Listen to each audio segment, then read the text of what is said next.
Video brought to you by Morante Plumbing and Oil. Morante, the #1 name in plumbing.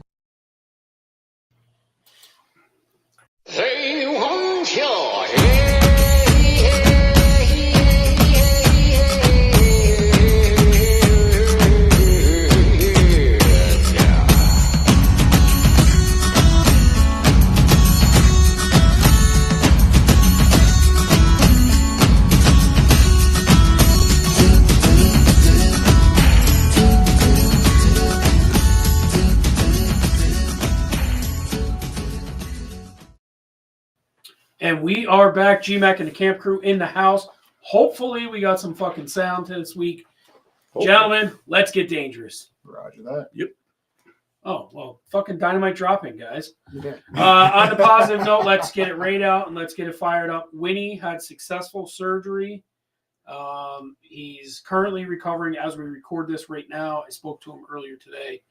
He does not have that sweet, buttery voice that we're accustomed to currently. Did it get higher? If you want to say Joe Decker sounds like super. No, actually, I just spoke to him via text because it's hard for him to talk right now. Right. What I will give everybody an update. He cleared me to tell everybody what's going on. So what did come about was his fist is bigger than mine. I got a big fat hand here. They pulled a tumor out of his throat as big as his fist. Wow. It was so big that it moved his windpipe to the left side of his neck. Jesus Christ. I said, motherfucker, you were breathing around corners, man. No wonder why you were always suffering for air. But the doctors feel like they got everything they intended to get. Good. And he's in good spirits. Outlaw Nation, thank you. I put up a post prior to him going in and then after him coming out, and the overwhelming response to those posts.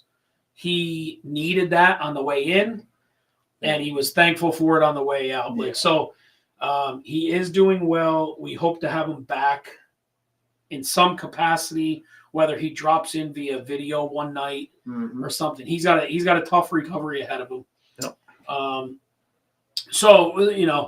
Us being who we are, I said, imagine now he gets the little pencil neck and that big ass head up on top of it. You know what I mean? Because you take that out of there, and all of a sudden he's going to have like this little tiny neck. It's going to look like a balloon that got blown up on one end. But you guys know this too. In that area, that controls like your thyroid. How do you know that isn't part of what his weight problems are? Sure. Your pituitary glands, everything's right in there. Yeah. So, you know what I mean? It'll be wild. He comes back. Next year, he's got that big ass head on a little neck. Yeah, you know. Same size as I am. Yeah. So I mean, the biggest takeaway is he's healthy. He's happy. He was very encouraged by everybody's kind words and well wishes. And now, does he come back and have some fucked up voice? Well. He comes back and he's Daffy Duck, and I'm being sincere and I'm making a joke right now about it, but the reality is, I've always said this, Winnie missed his calling. He has a voice for radio. He's a hell of an announcer. Oh my God, yes. You could sit and listen to him say the alphabet. He's just got a phenomenal, very well sounding radio voice. Or if you ever listen to the booming calls when he was an announcer I think if he would have went into school for communications right out of he would be in the pros today being an announcer. Mm-hmm. And now, all this time later, you know what I mean? We're almost 50 years old, and he's just finding his voice, so to speak, with his different podcasts and stuff. And now, is he going to sound the same? Right. So, like in 1998, I didn't sound like this. I got hit with a fucking rock in Middletown, and ever since I've sounded like this, all scratchy and fucked up. Yeah. Before that, it didn't sound like this. So I understand and Winnie will get freaked out because there's times where I'll fall asleep or something. I wake up and my old voice is back. Yeah. And I'll call him. I'll be like, yo, dude, what's up? And he'll be like, who the fuck is this? Why are you calling me from George's phone? I'm like, it is George. This is my real voice, dude. He's like, holy shit. I never expected to hear it like that. He's like, that sounds so weird. I'm like, yeah, dude, every once in a while, it'll, shift and it'll be back to where it was. So let's see what happens. But positive vibes. He did very well in surgery. He's out. He's happy. He's thankful. The photograph of him looked awesome. It was so good just to see the picture of him. Yeah. It like took the weight off just seeing the photograph of him. Yeah. That was before. Yeah. Because he's all bandaged. Yeah. I mean, you got to think. You're not getting your fist out of a little tiny slot. You know what I mean? They really had to open him up to get that out. And on top of that, miss everything that's vital in at the there. same Yeah. time. Like, so, yeah. And it was scheduled to be about 3 hours. I think it took more like probably around closer to 5-ish. Wow. Just because, you know what I mean? Well, hey, look, you think you're going to a windpipe here and it's over here. Yeah. I was explaining to these guys off the air. It was as big as his fist, and it actually moved his windpipe to the one side of his neck.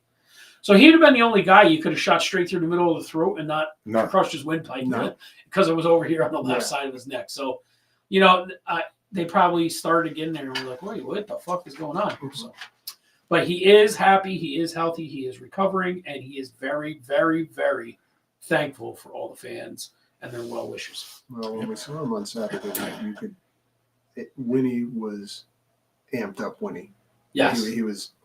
You could see the tension was there, and he was just like, "I know what I got to do. I just don't know what's going to happen while I'm doing it." Sure. Well, I think he was in that mode of, I'm going to enjoy everything I can because, you know what I mean. I'm facing the uncertain, so let's just go have a good time. And he was present, and he was fun, and he was alert. And how hot were those wings there, Husey? Oh my God. Jeez. You weren't over there for that. Oh. I couldn't breathe. I had tears in my eyes. Fucking He's like, Townsy. hey, Towns, I'm just going to try one of these right here. Oh boy. No, that was a mistake. The mistake was asking Towns if it's not bad. Oh, no, they're not bad. But Towns wouldn't struggle with it at all. Yeah. To be fair. No, he popped a hole in his mouth. I'm over there trying to breathe. Yeah, but also, this is a Marine who does shit just to make other people do shit that's going to make them Yeah. But if there was a dozen wings, there was probably only like 4 or 5 left. No, I think he had like 20, like the 20 But I'm box saying, over, like, he only had a couple left. So Towns was pounding these things like nothing. And he was like, hey, do you mind? He's like, no, try one. He goes, how's the heat? He's like, not too bad. And next thing I look at Hughes, he looks like he's fucking dying over there. It was all after heat, man. Yeah. I'm telling you, my tongue, the back of my throat, I was like sitting there gasping for air, couldn't breathe, Yeah. Oh, that was a good night, though. And they're looking at me and the tears are in my eyes because Congratulations to the Too Sweet for Life Wrestling podcast, right? Is that what it is? One of the co-hosts, Rick King, the submission technician, won the main event. That was great. That was a good night, and then we all went out after to celebrate Winnie because of So it was an enjoyable night for the Outlaw Blitz, the Too Sweet for Life Wrestling crew, and there was a pretty packed house in that little area. My son already looked up where their next match is. I guess their next match is in Newburgh. Oh yeah, like sometime in December. Yeah. I mean, everybody seems to have a good time at those places. And like I said to you, I think Scott and I were talking. I was like, why would you not bring your kids to this? Yeah. Like at intermission, all the wrestlers come out and they interact with the kids. And I mean, fuck. Townsy was our kid because I bought him a shirt for his birthday. Winnie got him an autograph from this wild Samoan. You know what I mean? It was awesome. And to see that hillbilly fucking just love it. Yeah. What was the back? What did it say in the back of the shirt I got him? Tougher than some of a biscuit. Yeah, something like that. Really cool logo. A town shirt. A town shirt all the way. And you could see him just getting involved in That's what I love about he him. would have liked to have been the manager up there for him. Oh, 100%. 100%. God damn it. I say, get down there, boy. He would have had a hard time keeping his hands off people. Oh, my God. Because he'd been chasing them all over the ring. Yeah. But he was just like watching the kids. Yep. If you watched him during the matches, he was just like watching the kids. He was making comments. Go ahead, boy, do that. Yeah. Well, it was funny because I was walking around because my back was hurting me. It was because a certain person was clapping like a fucking fruitcake the entire time. And I wanted to jab slap that dude right in the throat. I wanted to throat punch him. I'm like, dude, are you a fucking SEAL? You're 55 years old. What are we doing here?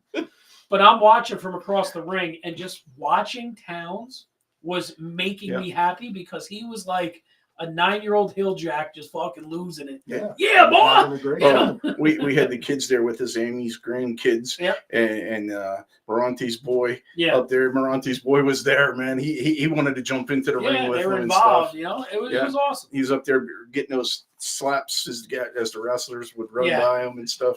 I mean, some of the shit, like, this is where I always miss Winnie's intellect, because there's all 4 of the Spanish speaking guys are wrestling, and Winnie's like, oh, hey, it's something on a pole match. And I fucking started dying. I won't say exactly what he said, but I was cracking up because he just has that.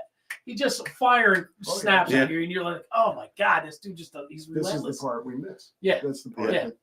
And then I had them all dying when the dude with the umbrella got in the ring. And I said, you East Kingston swamp hog to the lady with the dress on. So it was a very good time. And again, congratulations to Rick King. He put on a hell of a match. Oh my God. I got a great photograph of him. And that little guy, he wrestled that Mordecai guy for how small he was. That fucking dude could go. Yeah. He did a very good job. Both of them guys took some hard hits, bangs on there and stuff, rolling off them ropes and everything. Yeah. None of that's easy. Yeah. I don't even want to do any of it. No. It just looked like pain every which way. I would tell you, just running into the ropes for me would be tough. Oh, yeah. Can't do that shit now. Yeah. Well, listen, you heard that mat. When you there's no mat there. No. Yeah. That's loud. That's all boards and all just fucking flat board. Yeah. Yeah. And I saw King the next day, and he was all right. Yeah. He's used to it. His body's prone to it. He said the biggest thing he noticed is when he got in the shower, like the back of his leg was stinging like a motherfucker. But remember, we saw when he was in the ring, he was cut.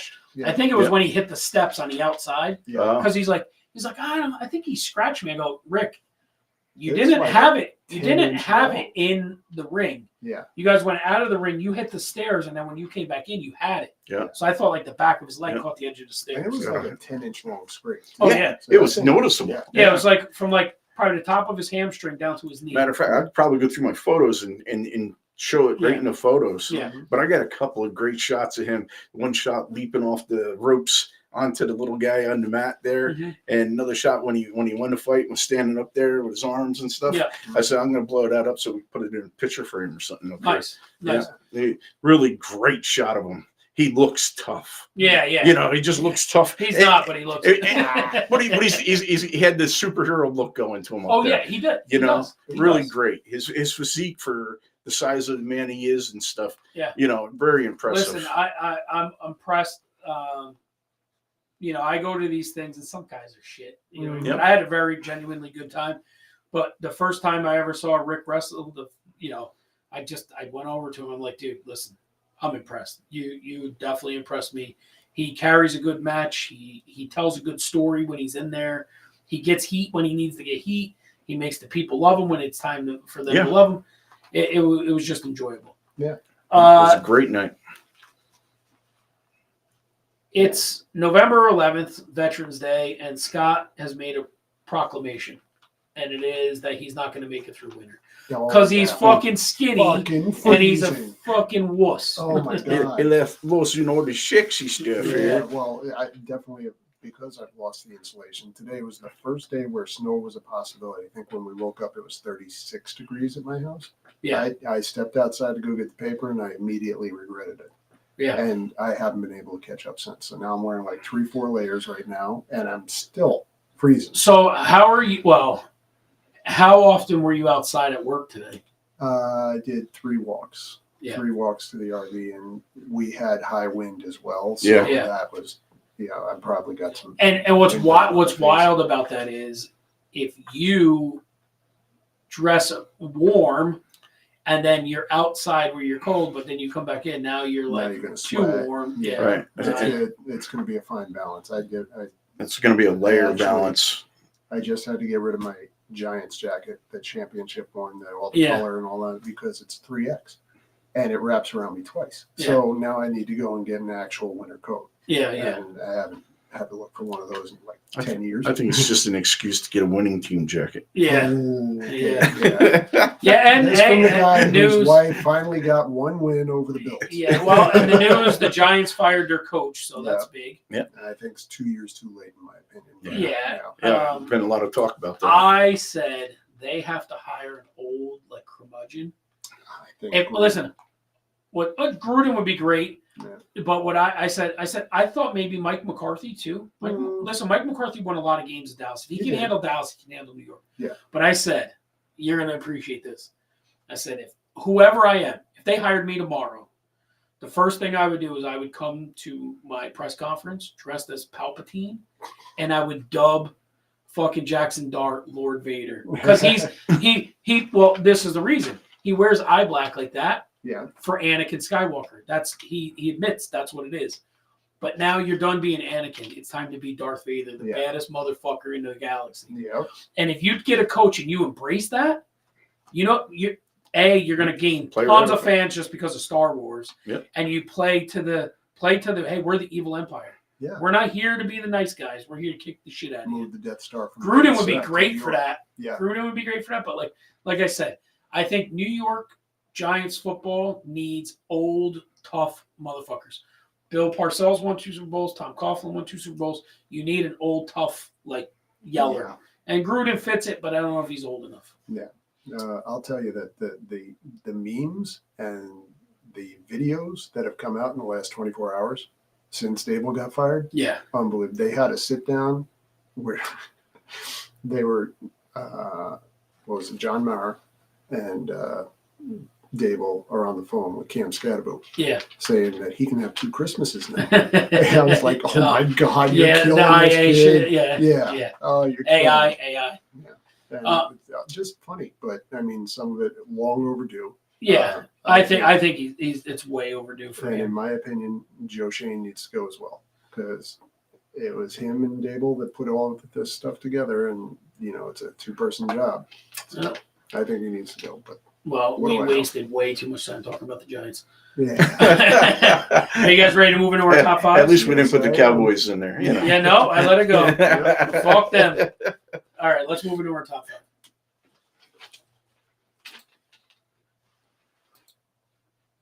This week's top 5. Top 5 war movies. I didn't do TV shows because there's really one. And I'm Yeah. currently in the middle of it since it's Veterans Day. Okay. And that is Band of Brothers. Mhm. That I have to watch every year around this time. I get it. I'll start. Number 5, 1918. 1980. It's a single shot. 1917. Is it 19? 17. Yeah, 1917. Is it? That was Yes. the one camera. Oh, I'm Yeah. thinking Yankees. Yeah. Ruth, 1918. Yeah. Yes, no, 1917. You're right. Yep. 1917, single shot. They just followed that was amazing. It was. And how it just kind of, I don't know, it just snaked through the single shot. Like you never saw a cut, really a cut. And one of the most amazing, is that on anybody else's list? Oh, yeah, No. it was an honorable mention. Okay. And one of the most amazing things in that movie in particular was when the plane goes down and they try to pull the pilot out and then he stabs the guy, Yeah. how quickly you see him change color Mm-hmm. and all because he's losing blood so Yeah, bad and so he's he just getting pales pale and right out and you're like, holy shit, like This is real. in real time it's Yeah. happening and in like 2-3 minutes all of a sudden the guy's just bled out. Yep. And you're like, oh Lord. That was. But yeah, that was a really good movie, really well done, especially it might have been in 2017 that they did it. You know what I mean? It's very recent, and you're shooting a movie about 100 years ago, Mm-hmm. No. and it was entertaining still. Yes. You know what I mean? So that was my number 5. That sounds really interesting. I'll have to 17. watch that. I've seen things on it, but never watched it. Oh, no. Very good So- movie. Yeah. Yeah. So what do you got? My number 5 is way back, The Alamo with John Wayne. I was just there in March. Yeah. I was like, they fucking fought over this place. Well, yeah. To look at it It's a little now. different. But Yeah. It was a fortress to them. Yeah. I was like, this fucking I know. hunky shit. They Yeah. fought over 40 this. years ago, we had another battle with a Briton. Yeah. John Wayne was the king of war movies and Yeah. cowboy movies Yep. back in the day. So Yeah. no, good choice. But is there a reason you picked that movie? No, it just wasn't something that stood out in my mind when I started thinking about them. Because when you first hit me with the subject, I was like, Jesus, what the hell have Well, I if it's a seen? cop picture, You know? I know them all. Yeah. But, and for me, most of the war movies that I sit down and watch are all older movies and stuff. Yeah. You'll see that in my picks in a way. Okay. I mean, but, that's just my style of movie and stuff. But I love a good war movie and stuff. But usually it's got to have more character in it. And I like John Wayne and stuff like that. I mean, first thought it come to me, and I didn't put it on my list. It was The Hunt for Red October. Yeah. The double, I can't think of his name, the old guy with the beard there. In The Hunt for Sean Connery. Sean Connery, yeah. That was just such a great movie, but I was like, I don't know if I. But listen, when I started thinking, then I thought of others. It's your top 5. Yeah. It's not the top 5. It's what ones apply to you. Like my number 1, people are gonna be like, "Really? That's your one?" But it's my one. Mm-hmm. So what's your number 5? Number 5, it was more recent. Tom Hanks and Greyhound. Greyhound. It was a tribute to my service, the Navy. It was a tin can that was chasing a. No, it was about a tin can destroyer escort that was escorting during World War II a whole bunch of civilian freighters and stuff like that, and a wolf pack of submarines came out, and it hunted every one of them down. But the back and forth over the radio from the captain of the wolf pack to the captain of the tin can, which was Tom Hanks, amazing. Not to mention just watching how a naval battle unfolds. I mean, everybody's watched everything that's ever happened on land, right? But you don't really see a naval battle unless you're in it like that. And it was amazing in my opinion. So I strongly recommend it. All right, number 4, Platoon. On anybody else's list? No. Okay, it's on your list. Yep. Okay, we'll talk about it when you get to it. What's your number 4 then? My number 4 is The Thin Red Line with Sean Penn. Good movie. Yeah. So what made you pick? Just some of the scenes in it. Nothing really stands out, but just you felt it was so real to watch the movie. Right. You really. I mean, again, the video footage that they used. I couldn't tell you who made the movie or whatever. I just remember seeing it and enjoying it. And Sean Penn was the only character that I remembered from it. Yeah. Woody Harrelson was in it too. See, I didn't even remember that. Yep. Mm-hmm. Yeah. All right, your number 4, Scott? Mine was Fury. Brad Pitt in the tank. Yes, 100%. Right. That was really good movie. I mean, the battle sequences were amazing. Yep. But more importantly to me, it showed the camaraderie, the brotherhood of a group that we've all experienced. Yep. And how you beat the fuck out of each other, but when shit hits the fan, you're there. Yeah, you lock in. That's it. It's not about me. It's about we. Every 5 minutes, you can hate each other, but when something goes down, it's us. You lock in and get it done. Yep. Great movie. My number 3, Lone Survivor. Mine too. Okay. And it's not on your list? No. Okay. So Lone Survivor. I read the book. That was good. Great. I like the book better just because of what it is, right? This is a book movie debate thing. Mm-hmm. You picture things in your head a certain way. You see it a certain way, right? They did a good job on that skirmish. Mm-hmm. You know what I mean? But I don't think they did a great job on that skirmish. Like that book made you feel every second. Like when they're going down the mountain and he goes, I couldn't lose that gun. Mm-hmm. You know what I mean? It just always was right there by me. Like and they're falling down the mountain numerous times. How they were in disbelief. You know what I mean? You're talking about the best of the best war fighters that are in tip-top shape. And they get beat to the top of a mountain. And they're like, they're faster than us? This doesn't make sense. Mm-hmm. Like, how'd they get up here before we got up here? There's no fucking way. Like, we're the best of the best. But the thing is they're Afghans that live there their whole life. Yeah. And they don't drive in cars. You know what I mean? They walk and they they walk these goat paths and they climb these mountains all day, and and it was really. Did you ever see The Lone Survivor? No. So it's about what basically happens is they're there to take out a guy that was taking out. He was responsible for a lot of like deaths. And this is the sniper that was like sitting up on hilltops and stuff like that. No. Okay. So they're to take this guy out, and what happens is a goat herder guy comes walking up with a pretty rambunctious like kid, and they have a debate over, hey, we got to take this guy out, but because of the way CNN and these news back here are like making it like they're just killing innocent people, they debate and they let him go. Well, when they let him go, that teenager runs right to town and tells them, "There's a squad up here, and now they're hunted. There's 4 of them or 5 of them, 4 of them being hunted by like 400. Yeah. Right. And I mean, they do their number. It's a true story. They do their number and knock it down to probably like where it's down to maybe 40. I mean, they're just picking them off, but at some point, and then it really is the lone survivor. Marcus Luttrell is the lone survivor at it, but and then there's a religious piece kind of to it where the guy in that country more along the lines of Afghan tradition than tradition, right? Yes. Yeah, I mean, they're traditions. I would say religious just because we don't understand it, right? But there's a piece where he enacts this. What was it called? Like Pashtun. Yeah, where he enacts this thing where you can't touch this guy. He's protected by me in this village. Yeah. So then the military's got to get him out. So it's a very, very good, it's a very good book, but it's a very good movie. And I think you get something out of it. So that's my number 3, and Bert's number 3 is Lone Survivor. What's yours? My number 3 is The Patriot with Mel Gibson. That's an honorable mention for me. Yeah. Yeah.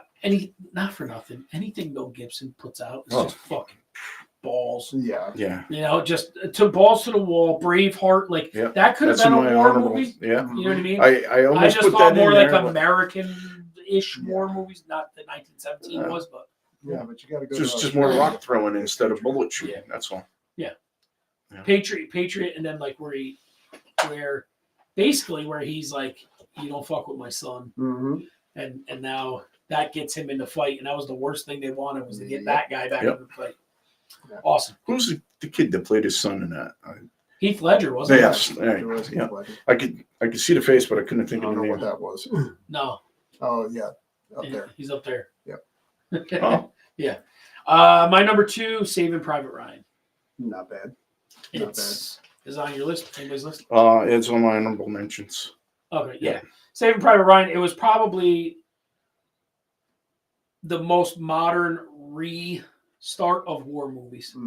Right? That restarted them all. What was that, about 98? Yeah, sounds about right. I remember being like a young adult and going to the movies with my parents. They're like, my dad's like, hey, we're going to see this movie with your mom and I. I'm like, fuck, I'll go. And that opening scene where they're coming up on the beach and you're going in and out of the water, and then dudes are losing their arm and it really was a cinematic masterpiece of the time. And I think it launched a lot of these movies to be made because it was so successful. Right. And, Tom Hanks, Matt Damon, Vin Diesel was in the freaking thing as a young guy. There were so many good actors in it. It was a great story. So, very much. That's my number 2. My number 2 is Dirty Dozen with Kojak in it. Telly of Savalas and was it Lee Martin, I think. Yeah, that was just a great movie. I watched that actually a couple of times. Yeah, there was a lot of characters in there. Man. Yeah, and they were great. Yeah, absolutely. Yeah, one of those movies that just kept you interested the whole time. Not so much with the war, but with everything that was happening. Right. Yeah. For me, number 2 is along the same lines as George. It's just a different version of it. The Longest Day, which was about D-Day. Yeah. But it literally had it would be in Avengers today. Every big name from the 1940s and 50s was in that movie. and they were amazing. Yeah. You know, and then the portrayal of how D-Day was developed and pushed, and the fighting scenes were the fighting scenes of the day. But I mean, it was something I sat and watched with my dad a lot. Yeah. So that's where it ties in. Yeah. Yep. And my number one, and if you're just listening to this podcast now and not watching it on video, you are hearing about 50 seconds of podcast because for whatever reason the board shut off. We have fucking demons. We have ghouls in this. No, I look down and I'm like, why is it killing me the clock and the red light's not on? Yeah. So Gremlins. we will go through it. We're just right now, guys. We'll just reiterate our 5. My 5. I'll just go 5, 2, 1, and then we'll go back to 1. Right. So 5 was 1917. 4 was Platoon. 3 was Lone Survivor. 2 was Saving Private Ryan. And my number 1 is Behind Enemy Lines. Owen Wilson, Gene Hackman. Something about that movie. A guy that didn't want to be in the Navy anymore. He was trying to get out. Mm-hmm. He flies a mission. They find out that they're doing genocide. And he takes pictures of it. They get shot down. And you're talking about a guy that was kind of a goofball and a fuck off. And he had a letter to resign from the Navy. Gene Hackman said, I'll just hold on to it.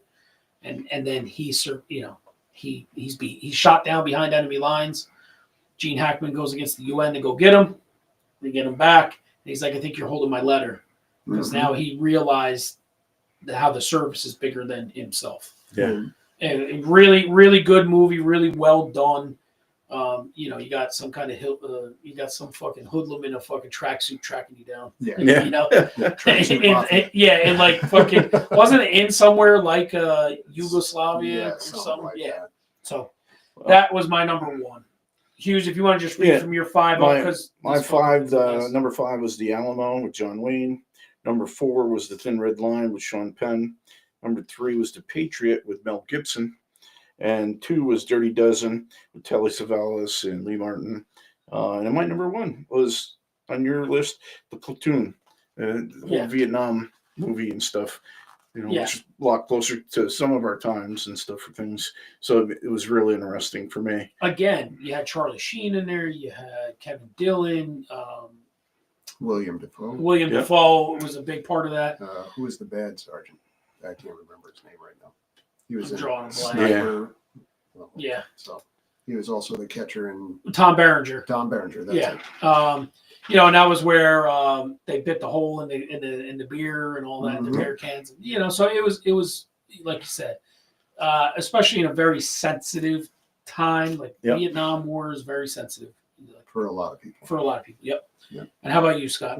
5 for me was Greyhound with Tom Hanks. 4 was Fury with Brad Pitt. Number 3 was Lone Survivor.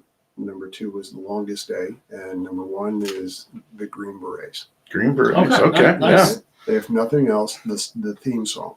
Yeah. The theme song alone. But Yeah. the story that it tells and the way that they go through training to deployment to how they lost people and what the fight was all about. Right. And at the end of it, the orphan looking for the one who adopted him. And it was, it hits you in the feels at the same time as it entertains you with the war. Right. And I just always thought that was an amazing movie. Yeah. No. Hey, listen. Like we said, these are your top 5 war movies. What are some of yours? Honorable mention I had. Here's the one. It's a great movie, but I have a hard time putting it in my top 5 ever because of how devastating it was for our American forces. Black Hawk Down. I agree. Yeah. And I had The Patriot on there too. Mm-hmm. There's plenty. And some people would be like Forrest Gump. It kind of is a war movie to a point. And I was actually thinking about that today, and I'm like, because it has the different parts in it, of it, and then it has all the bad parts of that also went along with it, all the protesters in D.C. and stuff like that, where he met back up with the girl. Yeah, Johnny. My honorable mentions, I had Hacksaw Ridge. Yeah. We Were Soldiers. Thank You for Your Service. Yeah. Both versions of Midway. Yeah. There's, like you said, there's a ton to pick from. Yeah. And did you have any honorable? I just had down Braveheart and the Saving Private Ryan. Yeah. Braveheart is really technically a war movie. It's just like, I was thinking more like American War. Because that's why I didn't add it to my list. Right. Hunt for Red October. Because of that. Like, Yep. that's the thing. And you're right, Scott. We've seen everything on ground. It's like when you get those naval ones. My favorite naval one is probably down Periscope. But you know that was almost out of uniform. Yeah. And just go back real quick. We're gonna just highlight it real quick on the audio thing. For whatever reason, the Gremlin turned it off. Winnie is doing well. Surgery was successful. He's thankful to all of our fans who reached out and sent him well wishes. So yeah, this. I'm like, I keep looking down. I don't know if you guys noticed. I'm like looking. I'm like, okay, that's working. I'm looking. I'm like, yeah. And then I'm looking. I'm like, wait a minute. Why the fuck is the clock? Why does it show me what time it is right now? And then I look, and the light that's supposed to be red is green. I know that was red when I turned the music on. So I don't know how all of a sudden it went off. But we're here. We're here with it. All right, let's move along.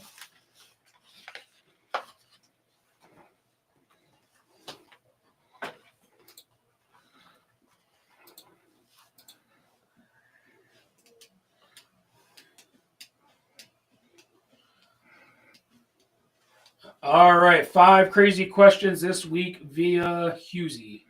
All right.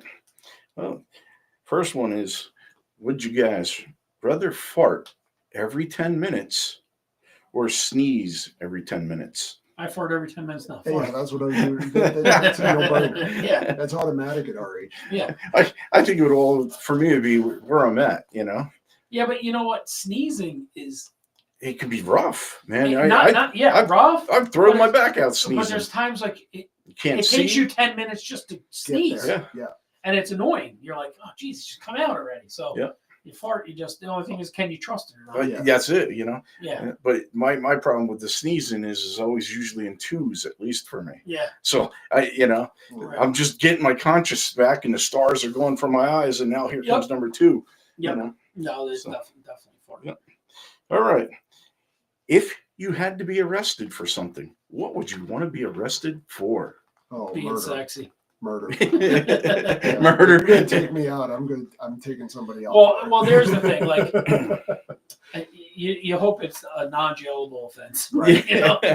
Mine is just to punch somebody in the head. You know. Yeah, I mean, it would probably be something like assault. A simple assault where you just, somebody says something fucked up to you, your kid or something, you crack them in the mouth. I'm sure if the last computer could talk, it'd probably have you arrested by now.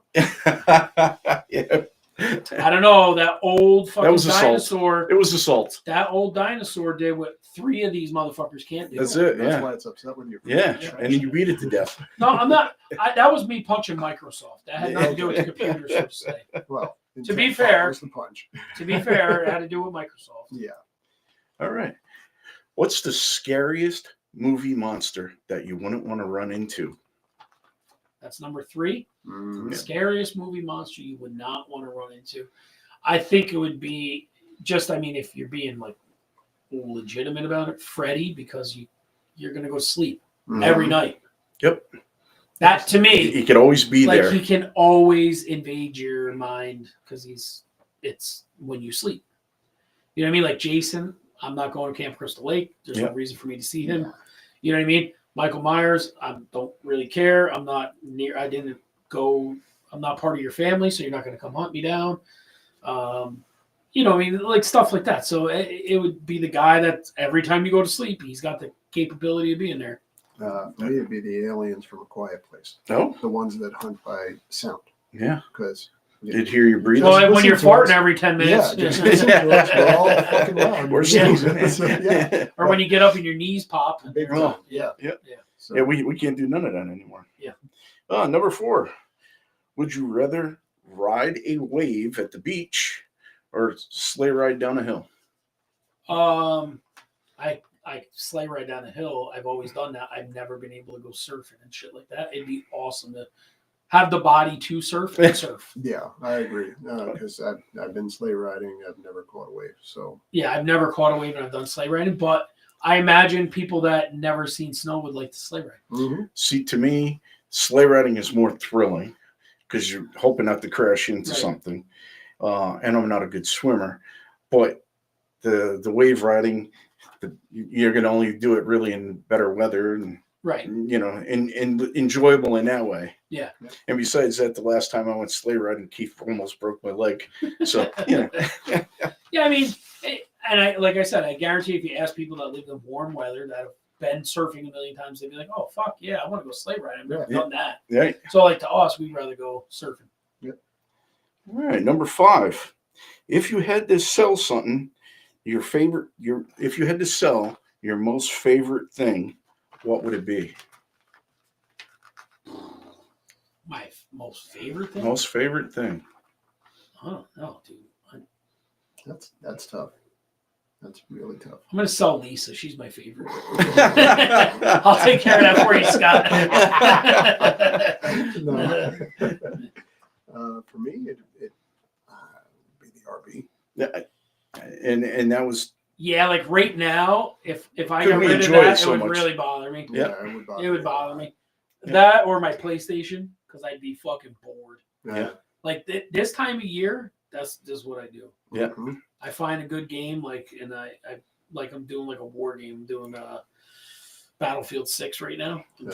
I hear Halo's coming back on PlayStation. Yeah. Actually, I heard the kids on my bus talking about that. So that might be a reason for me to reinvest. Yeah. We'll see. See, now these colder days, now I spend more time going in and building models. Your trains and stuff. That's like that. it. Yeah. I'm building a barber shop and a toy store right now. Yeah. So and they're both in the same building. The building's split in half and residents upstairs. Yep. So I'm like coming up with all sorts of things. Yeah.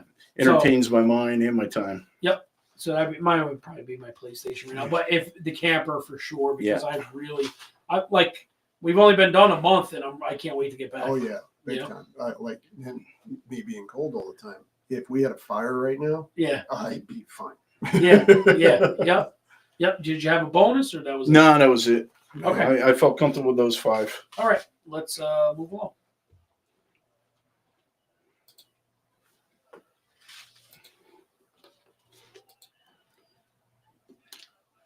We have done before. Over and under. Is it overrated or is it underrated? You be the judge. Please send yours in. Yeah, that's a good idea. So since I have a unique perspective from two veterans and a cake-eating civilian over here. Only because they wouldn't let me in. Yeah, okay. No, you tried. I know you tried. You tried. 3 times. But thanking a vet on Veterans Day. Oh. Overrated or underrated? Wait. Say that again. I'm sorry. How do you feel about this? What? Thanking a vet. Oh, overrated. You don't do that. I don't. Well, no. Veterans Day underrated. Veterans Day. Memorial Day is the dumbest fucking. I'm alive. Yeah. You don't think. Thanking about Veterans Day. I'll tell you what. I don't know, Scott. You did deployments. I didn't do a deployment. Mm-hmm. I was in. That's why I like when people say that. I just don't know how to accept like that and that's how I feel. Because I was never deployed. Like my ex-wife went to war. Friends of mine got into war. I didn't. I was fortunate, unfortunate, however you want to say. I did not get deployed. So I don't feel like when people are like, thank you for your service, I'm like, I didn't do anything. There's people that did far more. Mm-hmm. You know what I mean? Like they were deployed. Just getting deployed, even if you didn't go live in theater, but you were deployed. You did more. I didn't. I was very fortunate that my unit wasn't deployed during my tenure. So that's why when people thank me, I just go like, thanks. Like I feel dirty. Yeah. Guilty. Yes. Guilty. Yeah. What about you? I feel it's underrated for today. Because I know I called at least 6 people. Well, called and text 6 different people personally.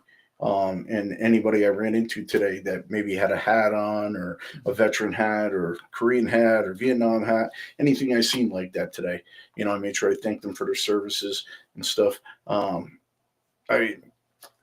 do that most of the time, but today I especially had in my mind. The only reason why I didn't contact you guys is because I knew I'd see you here today. Yeah. See, for me, I'm along the same lines as George. People go into the military because they feel a calling, because they have a familial relationship, or whatever. Mm-hmm. I went in because at the time my family wouldn't have been able to survive it. I stayed home, and that selfish reason. So Right. I went in and I did it. I went around the world and all that fun stuff, but I don't feel like that's something I need to be thankful for. Right. You know? If we were in theater Mhm. and you want to thank me because, like I was out there and I showed up. I took rounds and I did the, yes, by all means, thank those people. And a matter of fact, people like that aren't thanked enough. Yes. Oh, yes. You know what I mean? I agree. Because sure. here's the other part of that. A lot of those men and women that did that come back here and are very productive members of their society. Mm-hmm. Their little local communities, and they're not thanked enough. When you have people that just mooch off of society, Yes. and these people went out, got shot for it, got shot at for it, took damage for it, whether it be mentally, physically, emotionally, and then they're not even being appreciated for what they gave for this country. And for those that undoubtedly will decide to criticize what I'm saying about this, yes, I'm a member of the American Legion. I'm a member of the Honor Guard. I did that so that I could honor those that did do the stuff that I couldn't do or hadn't had the opportunity or didn't get deployed to do. Yes. So I don't know if you feel that way. I'm like, I didn't go. Like I didn't, like, not that I would have. Right. You were ready. If they pulled my number or they activated my unit for that. And that's a big then it is what it is. But you were ready. Right. And I get that. But there are people who have done much more than I have. But we didn't. So so that's how I feel a little, I guess guilty is the right word. Yeah, guilty is how I feel about it because I signed a piece of paper that gave away 4 years and I was ready to, whatever came.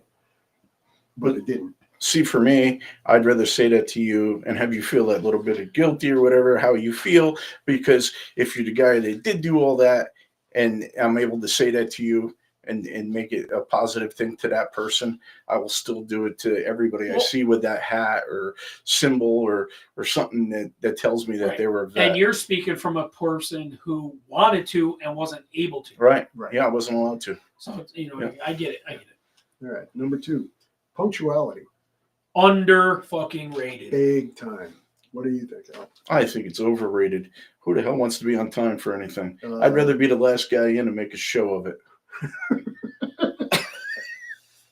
You want to get kicked in the fucking and Winnie will agree with me. Oh, there's no functionality with that fucking guy.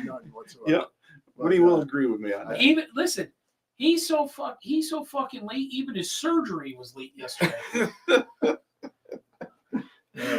2 hours late. Wow. And that just created more anxiety for him. Oh, I bet. Jeez. Yeah. Hopefully they were giving some good drugs ahead of time. Hey. But punctuality, underrated. Highly underrated. Yeah, it is. Number 3, closure. Underrated. Yeah, I would say the same. Way underrated. A lot of times that's what people's hangups become because there's no closure. Like, and I'm sure we were all young and in love and all that stuff, and you have one of those breakups that just and you don't know why. You didn't have a fight. You didn't all of a sudden just like, hey, we're and you're like, wait a minute, like what the fuck? Yeah. Like how it leaves you on a cliffhanger, right? There's not like that finality. The Sopranos ending.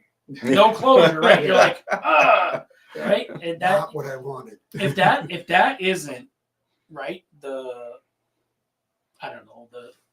epitome of not having closure. Right. You're just like, whoop. Yeah. Everybody thought their TV was fucked. Like, it's got to be something else. Right. I think underrated. Like, good, bad, or indifferent. If you have closure, like, hey, it ended on a high note, we're good. It ended on a really shitty note, we're bad or sad. You have a finality. It's closure. It is what it is. That for me that's a big deal. And my last one for this week is. I feel like that was only 3. No, it was because I couldn't come up with 5. Well, good. I got 2. Okay, good. Well, my last one then. Christmas decorations now. Overrated. Yep. Yeah. Should not be allowed to have a Christmas decoration up until after dinner, after the Cowboys game on Thanksgiving, because they play the 4:00 game. Yeah, well, after. So that's like dinner. Right. Yeah. So that's when it's official. Now it's officially. Stores shouldn't be allowed to light them up until Thanksgiving. Right, Day. like right now, Mariah Carey should be on ice but thawing. Yeah, right. And she should not thaw until about 7 o'clock on Thanksgiving night. Yep. And then you hear, well, and then you're like, oh, I can almost hear it thaw now.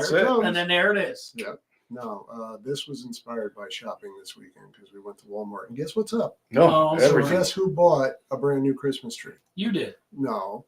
My wife did. Well, you did. No, she bought it on her own this time. No. But you did. It's in your house. Yeah, I had no choice. And then on top of that, I'm like, okay, so we bought a new one. Guess what went up the same freaking day? Yeah. Oh, it's for Wyatt when he comes over. My wife. Love it. Yeah. Oh, yeah. He's going to be pulling on it. Yeah, that's what he's going to be doing. When he pulls it over. Yeah. That's it. Yeah, so I'm like, yep, thanks, Lisa. I appreciate that. Yeah, my wife was already talking about having it up for Thanksgiving. Yeah. So she does like to do that so when family members come over, it's up for Thanksgiving, which I don't mind as long as it's not up way before Thanksgiving. No. If she wants to put it up like Thanksgiving Eve or something like that. I just think it should be like traditionally done. You want to start like, hey, Thanksgiving dinner's over. We're rolling out the thing. We're going shopping like we used to be, right? Black Friday. And then by Black Friday afternoon, your Christmas decorations are going up. You're putting lights on the house. Yeah. Fine. The Christmas music can start when Santa Claus goes down the lane at the end of the parade. Right. Correct. Yeah, exactly. Correct. And I mean, that's earlier in the day on Thanksgiving, right? Yep. But it's still Thanksgiving. Right. That was the official thing when we were kids. Well, what Santa Claus cruised the end of the parade. Like you say, leave a season in the season right now. Like, why are we playing baseball in October when it's football and soccer season, right? Mm-hmm. Let's get through Halloween. Let's get through Thanksgiving. And then it's Christmas season. Yeah. You got a month to get it together, right? So, since Scott can't come up with any more. That was tough today. This came from the girls in the back down at work there. They came up with, one said, soup on a cold and rainy day. Underrated. Underrated. Highly underrated. With nice grilled cheese with it. And the other one said, like a good chili. Good chili, yeah. Underrated. Yeah. And you got to have buttered, like Italian bread to dip in it. Yeah, buttered cornbread. Or cornbread. Yeah. But like you got to have a good buttered bread to go in. Something to do. And then Preston Drakowski came up with two. He said wood stoves. Yeah. Underrated. Like how warm they keep you. Governor Hochul, if you're listening, underrated. Yes. Yep. And he said college education. Overrated. Definitely because I know a lot of people that made a very good living without a college education. I know how many people that worked with me in our previous occupation that was still paying off college loans to do the same job I was doing, and I was thrown out of school in 7th grade. Yeah. I went back and got my GED in 3 days. Yeah. It's the only thing I went back for. Well, think of how many construction guys might have never gone to college, may have never finished high school. Yeah. You know, it's a trades thing, and they make great living for themselves. Well, here's the other thing is that you'd spend all this time and all the money to go to college and do all the learning, and what does an employer want when you graduate? Experience. Exactly. Yeah. So where are you going to get that while you're trying to learn? Yeah. So well, it just became a thing. It's the college system in general is overrated, except for I think if you're an engineer, a doctor, you know what I mean. Certain. If you're going to go to a specialty occupation.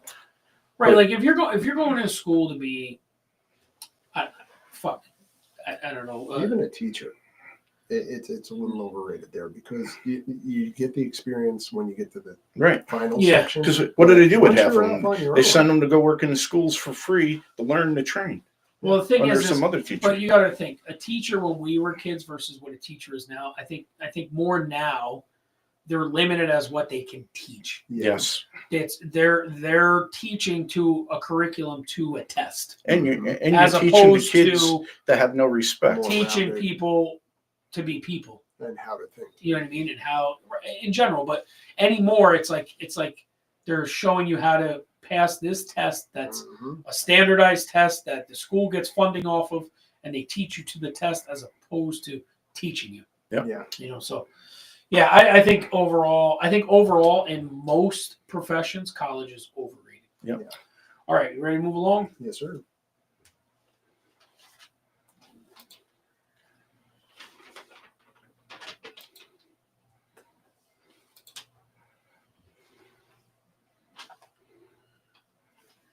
Yeah, I did it again.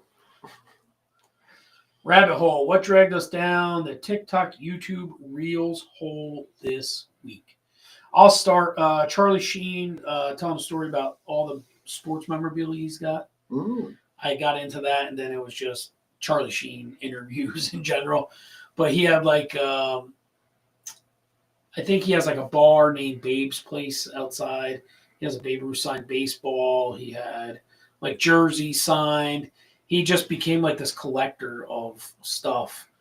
And like his brother calls him, he's like, hey, did you just buy a baseball for 90 grand? He's like, yeah. It's like one of the rarest baseballs there ever was. He goes, I just saw it on Entertainment Tonight. Like he goes, oh, cool, whatever. But it's just how nonchalant he was about it. So that dragged me down a thing.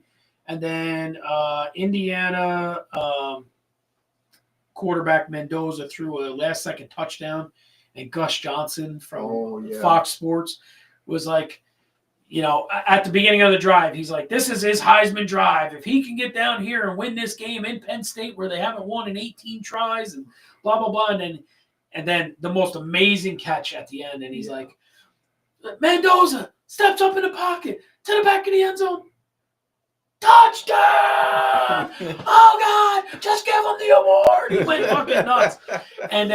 But like you watch that, and then I've seen probably like 15 different videos of that, and of different angles of this guy making this the most. And you saw it the other night at the bar. I showed you. I'm like, look at this catch, the most amazing catch in the college season by far.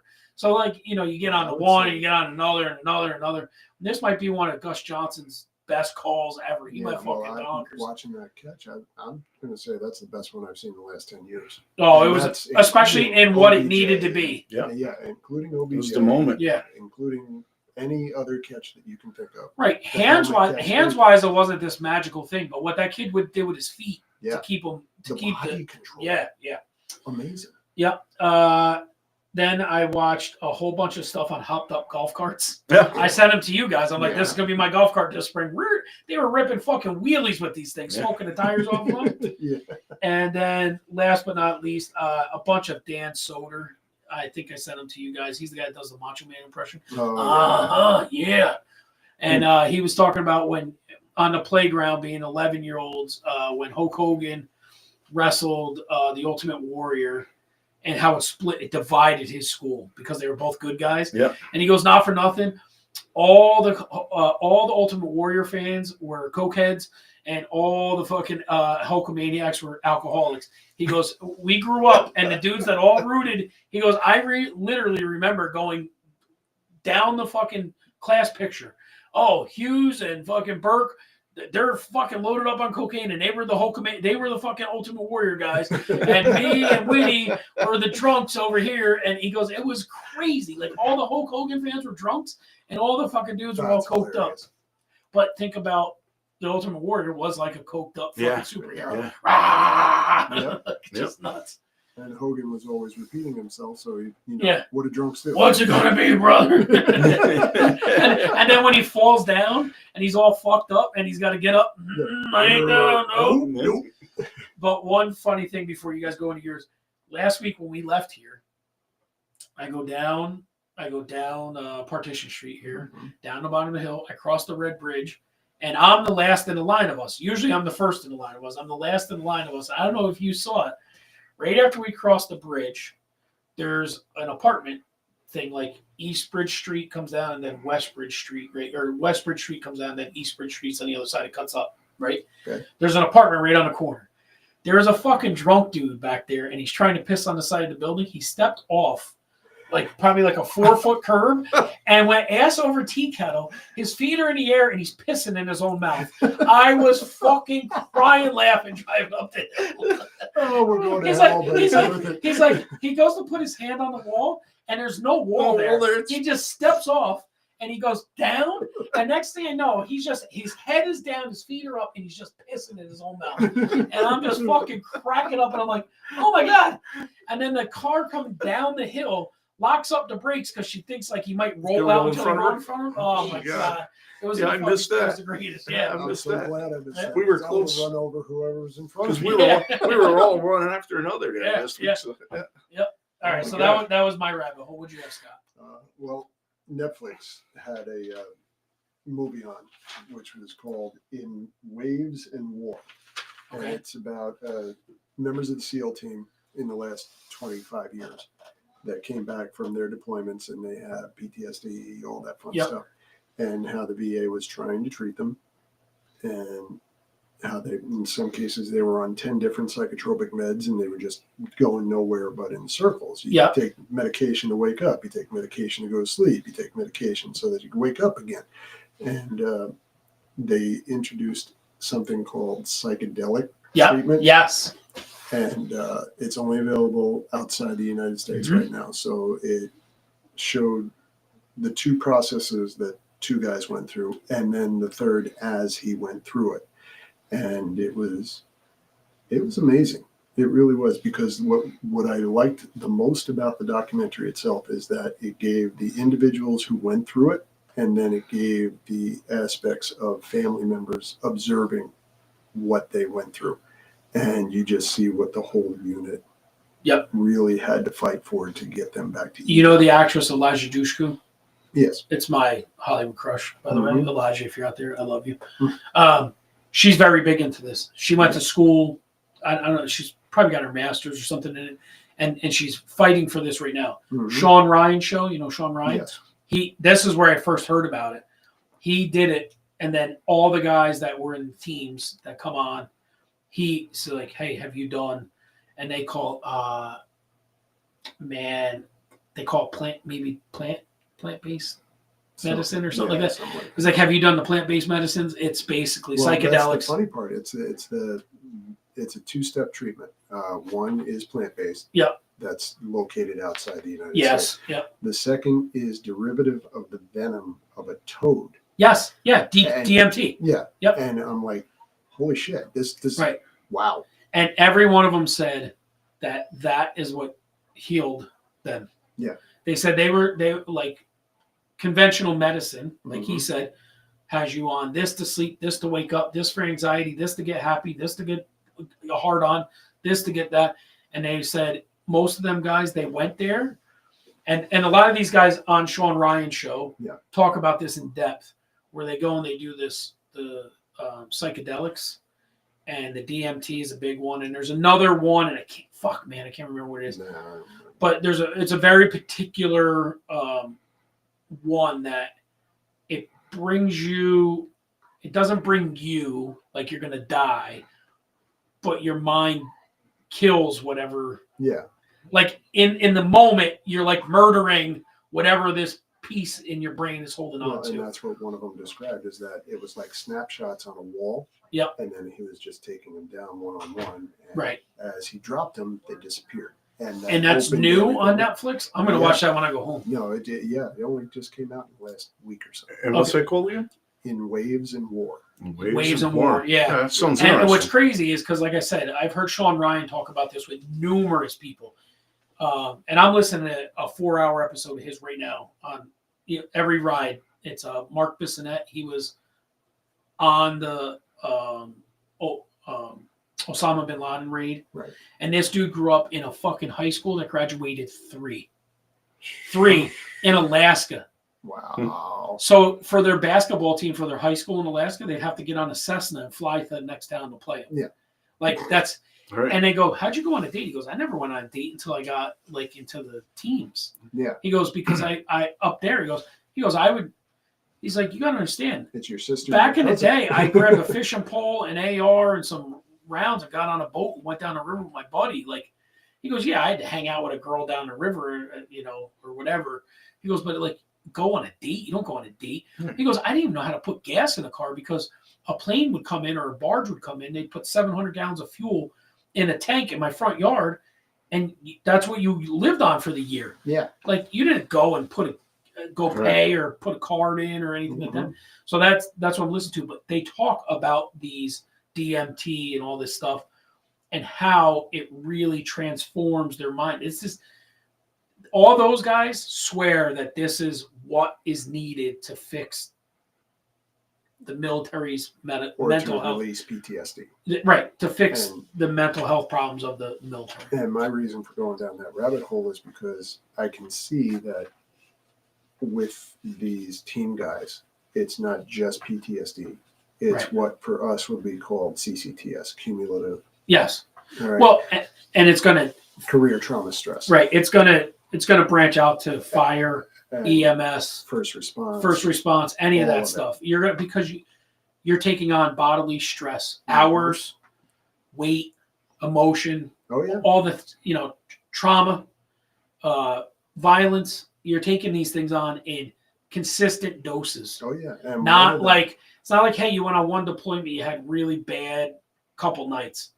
You had 25 years of shit. same thing over and over Right. again. But the one thing that really echoed for me is that every single one of them said the same thing. Going in, they were always taught, because they're all in the 40 to 50 to 60 bracket now. Yep. So they were always taught psychedelics, bad, Right. dare, all that Right. fun stuff. You don't do this, Right. but now it might be the only thing that could bring them back. Yep. So Yeah. that was a deep hole to dive into, especially with my background and what I've been studying for Right. the last 20 years of my life. It was a real eye opener, and I truly hope that this is something that the United States can bring in. I really do. Yeah. You know how don't fuck it up though, because they'll try to monetize Oh it. yeah, big time. But Yeah. If That's you, Hughes. yeah. Fuck you, April. Yeah, we went a whole episode without that. It's Alan. Oh, Yeah. sorry, Alan. Well, beep beep. Fuck you, April. Anyway. So yeah, I truly hope it comes into the United States, but we're going to screw it up somehow. Yeah. It's going to happen. Yeah. But if it's going to help people, then it should help people. How about you, Julie? Finishing up all those episodes of Longmire? Yeah, my God. That had me Hey, Bert, pretty you know we captivated didn't for bang 3 that seasons. chick? Yeah, George. Off the air, we talked about this because the first thing out of Al's mouth, I watched like 3 seasons of it. He never banged that chick. I'm like, dude, you truly watch a TV show for a completely different reason. Right. than Like everybody we're else trying to does. figure out who the murderer is. All this It was time. just part of the storyline, We're I trying kept waiting to for him to figure get it over with. out who's the bad guy. Oh, why didn't he bang her? Maybe she's the bad guy. Al, I can't tell you.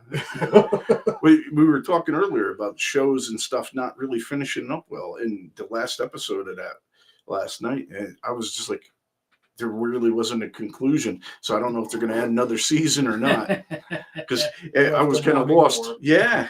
Yeah. Next season, Longmire will bang his deputy. Yeah. Go to and rate it. It'll be one guy. He's the one They're that- like, what were the metrics on this? One guy in Port U in New York watched this. yeah, with 16 different subscriptions. Yeah. The Anything else? only other thing for me is me and the wife were going back and forth the different episodes of the cops talking to the parrot. Yeah, oh, and yeah. stuff. Yeah. I'm amazed they're still coming up with stuff, because it almost seems like it would get tiring fast, but there's still a lot of stuff they're coming up with, and you say, oh Jesus, I didn't see that one before. Yeah. That was You know what ran out on me finally? Like I didn't realize it till today is the Yeti. Yeah. You know what I mean? And the Sasquatch. That was like such a big part for like a month. They Yeah. And I was flooded like, it so much. I know. And then all of a sudden I saw one today and I laughed. I'm like, oh shit, I haven't seen one of them in a couple weeks. Yeah. Yeah. And then the parrot, Yeah. there's a lot of that. So I mean, I did see some very funny ones after the mayoral election. Oh yeah, the one with him with the goat. Oh my God. There's some funny ones with the new cop cars and new trains Yeah. rolling in. Yeah. Big time. Yeah, the cop on the camel. Listen, the internet is undefeated. That's all I can say. Yeah. And there's always going to be something new. And Yeah. sometimes they're cruel, but sometimes it's hilarious. Yeah. Yeah. Yeah. So, I mean, that's all I had for this week. We did our top 5 movies. We did over under 5 crazy questions, rabbit hole, gave the update on Winnie. We'll hopefully have more of an update. By next week when we come back on, we should have another update because he should be home by then. This is only day 1 after surgery. But he was very thankful to everybody for all their kind words and well wishes. And we hope the big guy gets healthy soon. And For you guys got anything else? No, man. Just get back to us soon. That's it. Sending our love to him, man. All right. Then take us home there, Hughes. Hey, for Gmac, Scott, myself, thanks for being with us.